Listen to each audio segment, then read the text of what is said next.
दोस्तों, मेरा नाम है कुमकुम बिनवाल। यकीन मानिए कई बार ना मोदी जी की हालत देखकर बड़ा बुरा सा लगता है। हमारे मोदी जी ने 22 साल राजनीति के शिखर पर राज किया है। जब वो मुख्यमंत्री थे तो किसी की हिम्मत नहीं होती थी मुख्यमंत्री की कुर्सी पर दावेदारी पेश करने की, ये कहने की कि मैं चाहता तो मैं मुख्यमंत्री बन जाता था, लेकिन मैंने तो चाहा ही नहीं। भाई किसकी हिम्मत होगी गुजरात में ऐसा बोलने की मोदी जी के होते हुए। फिर मोदी जी पीएम बने। मजाल है किसी की हिम्मत हो जाए बीजेपी में कहने की कि मैं चाहता तो मैं पीएम बन जाता, लेकिन मैंने कुर्सी छोड़ दी। लेकिन अब देखिए वक्त और हालात ऐसे बदलते हैं दोस्तों कि कुछ नहीं पता। 4 जून के बाद से चीज़ें ऐसी बदली कि नितिन गडकरी अब मोदी जी को सुना रहे हैं कि मैं चाहता तो मैं पीएम बन जाता और मेरे पास तो सपोर्ट भी था। अब सवाल ये कि नितिन गडकरी किसको सुना रहे हैं और किसका सपोर्ट होने की बात कर रहे हैं। एक कार्यक्रम में नितिन गडकरी ने बड़ी अलग, अनोखी और अजीब टाइप की बात बोली, मतलब अजीब टाइप की।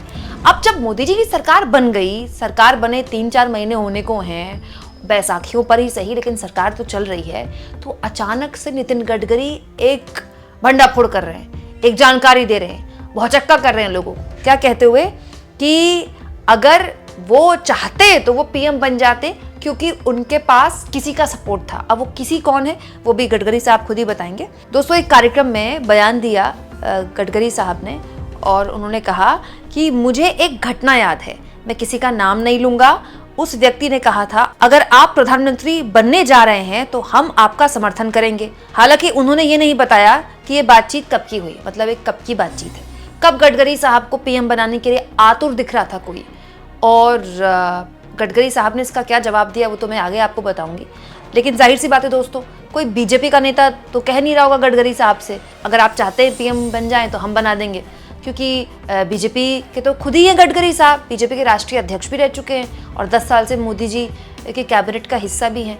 तो ये जो बातचीत है गडकरी साहब से, ये 4 जून से पहले की बातचीत है। ये 4 जून के दौरान जब सरकार बनेगी कि नहीं बनेगी, बैसाखियाँ मिलेंगी कि नहीं मिलेंगी मोदी जी को, राजनीतिक बैसाखियाँ, इसको लेकर सस्पेंस था। ये तब की बात है या अब की बात है, ये भी बता देते गडकरी साहब। दोस्तों, इसके जवाब में गडकरी साहब ने कहा कि मैंने उनसे कहा कि आप क्यों मेरा समर्थन करेंगे, मैं आपसे क्यों समर्थन लूंगा। प्रधानमंत्री बनना मेरे जीवन का लक्ष्य नहीं, मैं अपने मूल्यों और अपने संगठन के प्रति वफादार हूँ।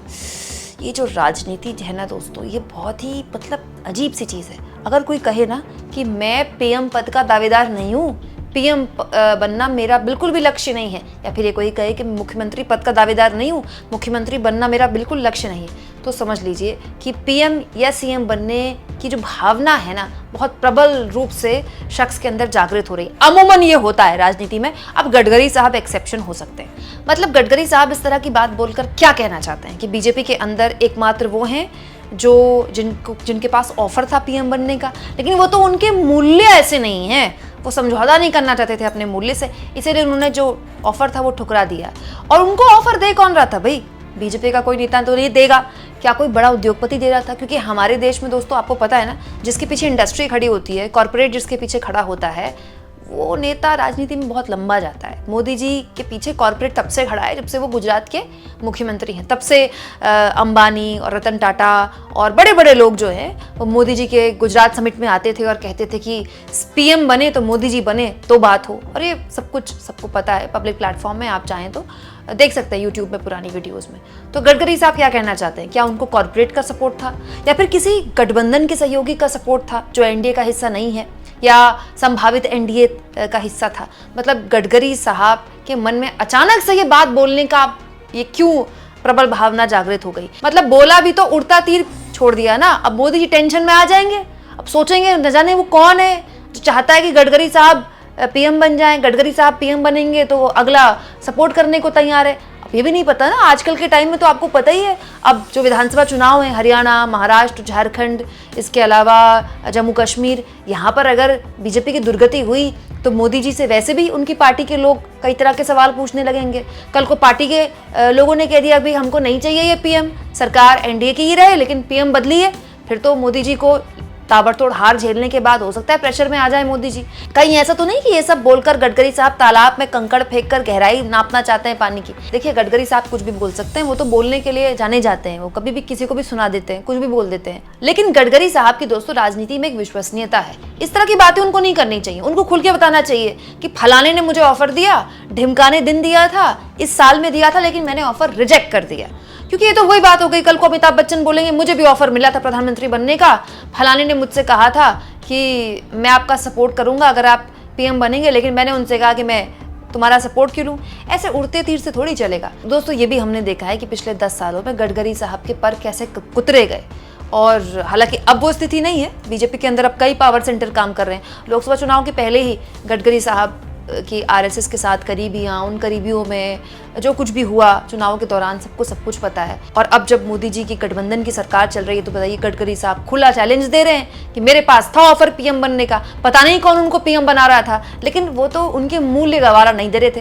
क्या गडकरी साहब ये कहना चाहते हैं कि उन्होंने एक तरह से ऑफर ठुकरा के मोदी जी पर एहसान कर दिया कि मोदी जी पीएम बन गए, नहीं तो वही पीएम बनने के लिए तैयार थे? मतलब कमाल की बात है दोस्तों। कहने वाले तो अब ये भी कह रहे हैं नितिन गडकरी की ये बात सुनकर कि नितिन गडकरी की जो आला कमान तक, बीजेपी का जो आला कमान है उस तक वैसे भी आजकल पहुंच ढीली है। आजकल क्या, पिछले 10 सालों से उनका राजनीतिक हाशिए में पूरी तरह से छोड़ने की उनको तैयारी थी। कहीं ऐसा ना हो दोस्तों कि नितिन गडकरी के इस बयान के बाद उनके जो राजनीतिक पर हैं वो और कतर दिए जाएं। मतलब आप खुद सोचिए, प्रधानमंत्री अगर सुनेंगे ये बयान तो उनको कितना खराब लगेगा। नितिन गडकरी अकेले ऐसे नेता हैं जो इस तरह का बयान देने की हिम्मत कर सकते हैं। कोई है, मतलब शिवराज सिंह चौहान बोल सकते हैं ऐसे कि पीएम बनने के ख्वाब तो मैंने भी आडवाणी जी के टाइम पर देखे थे, लेकिन मोदी जी आ गए गुजरात से? या फिर कोई और नेता ऐसा बोल सकता है? अरे ये बात तो योगी आदित्यनाथ भी नहीं बोल पाते, जिनके नाम को लेकर अंधभक्त जोर से नारा लगाते हैं कि मोदी के बाद योगी। इस तरह की बात तो वो भी नहीं बोल पाते, लेकिन गडकरी साहब बोल रहे हैं। और जब बोल ही दिया है तो नाम भी बता दे कि किसने उनको सपोर्ट देने की बात कही थी। दोस्तों मैं तो मानती हूँ कि गडकरी साहब ये बात बोल रहे हैं तो पक्का ऐसा हुआ होगा उनके साथ। गडकरी साहब थोड़ी फेंकेंगे इस तरह की बात। लेकिन बड़ा सवाल ये है कि बीजेपी के अंदर क्या वाकई में पोटेंशियल पार्टनर्स कह लीजिए या फिर इंडस्ट्री कह लीजिए, जिसने भी उनको ये सपोर्ट दिया, क्या लोग इस तरह से बीजेपी को देख रहे हैं कि वो मोदी के अलावा भी एक अल्टरनेट के तौर पर किसी और को देख सकते हैं? क्योंकि गडकरी का प्रशासनिक अनुभव है, गडकरी खांटी राजनीतिज्ञ हैं। जैसा कि मैंने कहा कि बीजेपी के राष्ट्रीय अध्यक्ष रह चुके हैं, और जब वो राष्ट्रीय अध्यक्ष बने थे बीजेपी के तो कई क्रांतिकारी बदलाव भी हुए थे बीजेपी में। बीजेपी के काम करने का तरीका बदला था। हालांकि ये बात सही है कि उसके बाद पूरी की पूरी बीजेपी मोदी और अमित शाह मय हो गई, और मोदी और अमित शाह के आने के बाद तो बीजेपी में पत्ता भी नहीं हिलता मोदी और अमित शाह के बिना। लेकिन अब जब नितिन गडकरी ये बात बोल रहे हैं, वो भी इतनी बड़ी बात बोल रहे हैं, सरकार बनने के बाद बोल रहे हैं, तो क्या इसको सुबुगाहट के तौर पर लिया जाए कि आने वाले वक्त में अगर बीजेपी के अंदर से आवाजें उठने लगी, खास तौर पर विधानसभा चुनाव में अगर बीजेपी की दुर्गति होती है तो बीजेपी के पास एक चेहरा होगा। जाहिर तौर पर नितिन गडकरी तो हमेशा से ही संभावित उम्मीदवार के तौर पर देखे जाते हैं। वो चेहरा जो खुद अपने लिए दावा कर रहा है कि उनके पास ऑफर था पीएम बनने का, न जाने कौन उनको सपोर्ट कर रहा था, वो तो उनकी अंतरात्मा ने नहीं कहा। दोस्तों आपको क्या लगता है वो कौन होगा जिसने गडकरी साहब को इस तरह का ऑफर दिया होगा? और क्या वाकई में यही रीजन है जिसकी वजह से गडकरी साहब ने ऑफर ठुकराया? और अब जब मोदी जी को ये बात सुनने को मिलेगी, जब मोदी जी को गडकरी जी की ये बात उनको सुनाई देगी, तो उनको कैसा लगेगा? कमेंट बॉक्स में ज़रूर लिखें। और जितना हो सके दोस्तों चैनल को शेयर करें, सब्सक्राइब करें, और थैंक्स और ज्वाइन, ये 2 ऑप्शन हैं जिसके जरिए आर्थिक तौर पर भी आप चैनल के हाथ मजबूत कर सकते हैं। अगर आप ऐसा करना चाहें दोस्तों तो प्लीज़ करें, क्योंकि इसके जरिए आप मेरी आज़ाद पत्रकारिता को बल देते हैं, जिसको आपके सपोर्ट की बहुत ज़रूरत है।